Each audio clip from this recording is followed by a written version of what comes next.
I'm Kate, this is my channel, and this is my September 2017 wrap-up.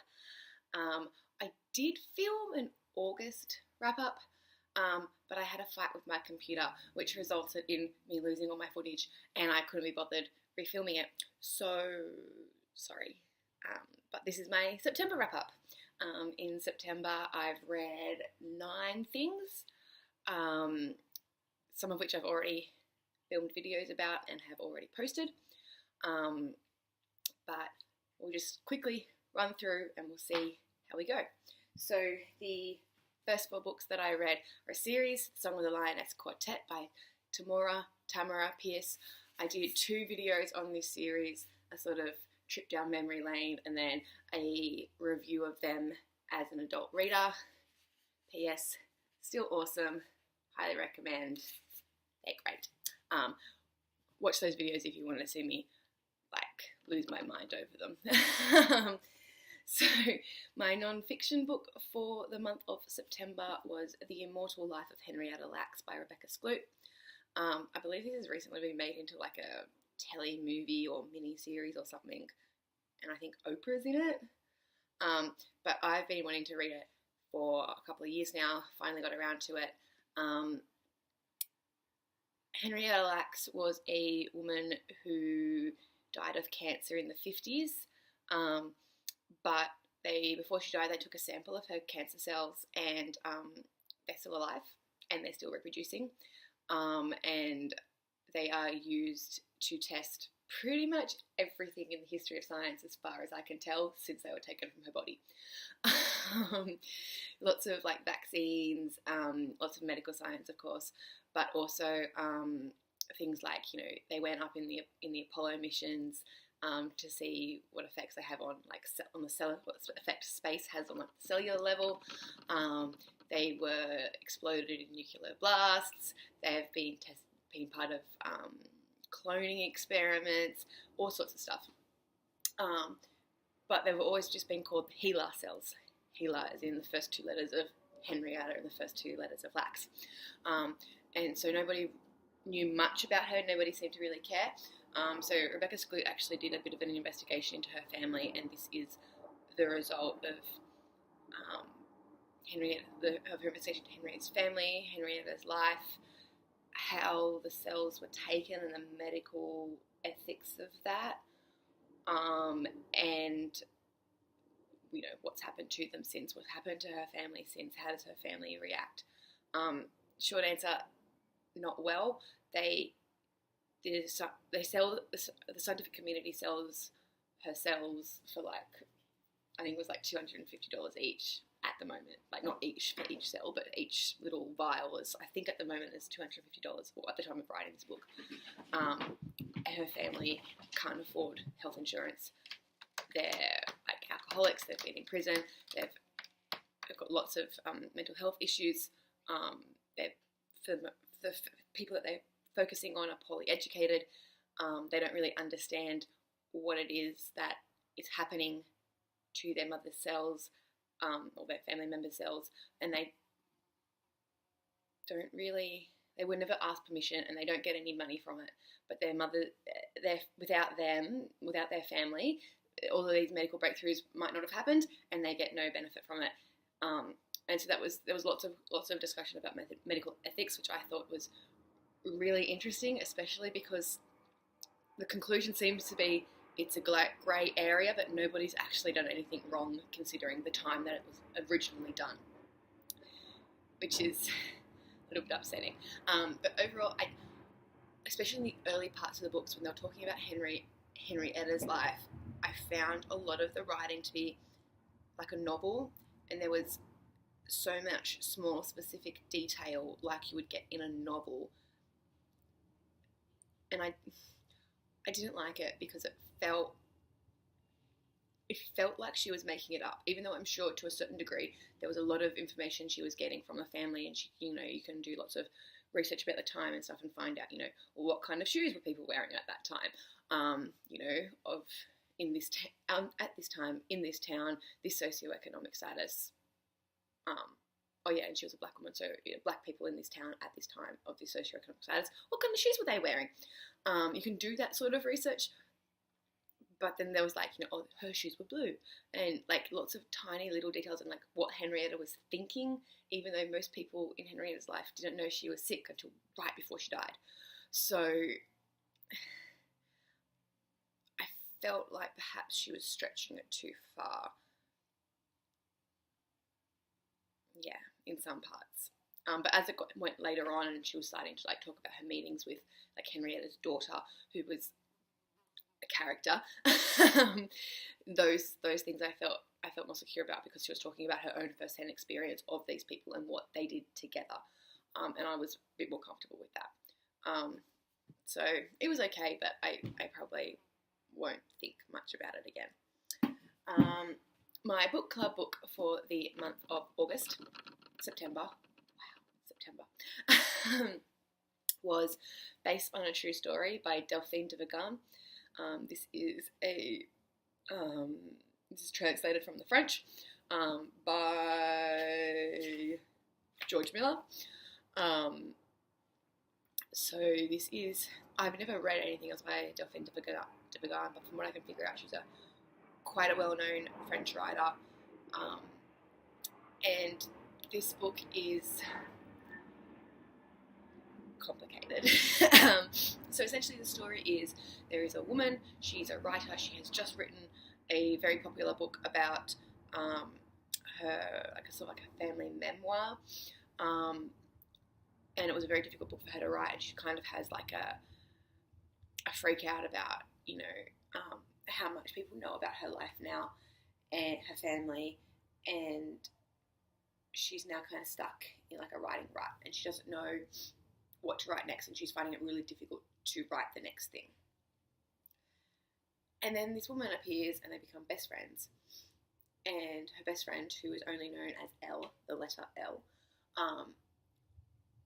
is trying to tell her what to write. And you know, there's lots of discussions about the nature of truth, and you need to write the next thing that's coming out of you. I can sense it. It's in all of your books, and it's coming to the foreground, and you just need to tell the truth, pure, unadulterated truth. And the character, who's the main character, whose name is Delphine, is like, no, I want to write a fiction book, and there's all this, and then Elle and Delphine become, there's lots of frenemy, love, hate, kind of like a domestic violence relationship going on. Delphine never meets any of Elle's friends. Elle never meets any of Delphine's family. There's, yeah, it's a very French book. It is so French, it's ridiculous. Anyway, then it sort of gets to the point where I'm just going to tell you, is Elle real? Or is Elle a figment of Delphine's imagination? Because, yeah. Anyway, I found the whole thing great. I actually really did enjoy it, even though it's really complicated to explain, especially because then it becomes this whole, well, the last book, I deliberately didn't want to find out anything about Delphine de Vigan's life, because I'm like, I can tell this is the point. You want me to like go and look into your life and find out like what's true and what's not, and like you want me to question this about you, and I didn't want to play into that. But then I went to my book club and they were talking about it, and so Delphine de Vigan, her last book was a book about her memoir, about her family and all the mental health issues that her family experienced, which is what Delphine in the book's last book was about. And she did have a long gap between writing and all of that sort of stuff. So you're sort of left wondering, you know, is this actually the story of Delphine, the writer, or is this the story of Delphine, the character who is a writer, if you know what I mean? So there's all those sorts of layers, especially then because Elle writes a book and submits it on behalf of Delphine. And her agent is like, oh my god, it's amazing, we're going to publish it. She's like, I didn't even write a book. I didn't write a book. It can be ridiculous. I understand. Like, that's the whole point. Like, you know, this would be a great, like, marketing ploy to be like, no, it's not my book. It'd be a great marketing ploy. It'd be fantastic. It's genius. I love it. Let's publish. And so then you're, like, left finishing the book going, did Elle write this book? So it's a bit of a mind trip. I really liked it. A lot of my book club thought it was a bit silly. I really liked it. I found it, there's lots of like very French sort of musings on the nature of fiction and all of these books, and talking about all of the great books that you've read. And so some of it was a bit pretentious, but overall I quite liked it. It was an enjoyable, easy read. So it's based on a true story by Delphine de Vigan. Next, I'm going to talk about another book that I've also done a review of, and that is Annihilation by VanderMeer, the first book in the Southern Reach trilogy. I bought this book in about 2014 or so, and I attempted to read it and I DNF'd it.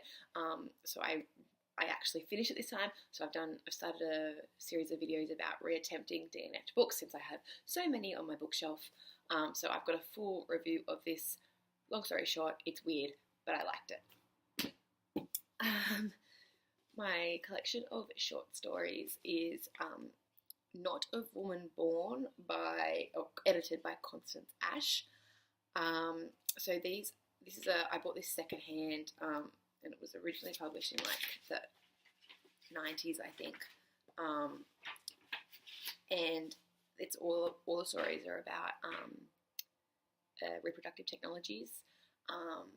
So, you know, all the ways that we can, all the complications of alternate ways of creating children and life and family and all of those sorts of things. I had a few issues with the middle stories. There were just like pages that were just blank, and then like you skip to the next page and you realise you've missed, like, there should be text there and there isn't, and so that happened in a couple of stories, which is a bit annoying. So I didn't actually read a lot of the ones in the middle. A lot of the ones towards the end I hated. There are a couple towards the beginning that were good, but for the most part, I didn't actually like this book much at all, which is unfortunate because the concept is so great and perfectly in my wheelhouse, but no. And so the last thing that I'm going to talk about today is a graphic novel, Monstress Volume 2, The Blood, I think. Yes, The Blood. I read this last weekend and I was a bit confused because it's been a while since I read the first one, and I honestly couldn't remember a lot of the plot twists. And I'm like, wait, there are tentacles coming out of her body. Where did they come from? Oh, right, she's got a thing inside. Right, okay, so there's tentacles. Yep, okay, that makes sense. Wait, do we know this person is her grandmother? Have we met this person before? Do we know she has a grandmother? So I had to really like remind myself what was going on, and I still don't remember a lot of it. But it was enough that I could follow for the most part. And again, the art is just stunning, and also there's like this shark person character who was great, and I just love how they look. But yeah, the art is spectacular. Like it's just like sort of like Asian steampunk with demons and monsters and stuff. Like there was this great scene at the end where they're all like these mermaidy people, evil mermaid people somewhere. Anyway, they were kind of cool. So I will continue to read this, if only for the art. But maybe that's them there. Oh yeah, that's them there, the evil mermaid people. So I do recommend this. Probably better to read them closer together though, so you remember what the hell is going on. So that's Monstress Volume 2. Oh no, it's by Majorie Liu and Sana Takeda. Majorie Liu is apparently Seanan McGuire's cousin. How cool is that? Anyway, so those were the books that I have read in the month of September. Can't believe it's September already. Here they are. All of these books were read in September 2017. And I will speak to you later. Bye.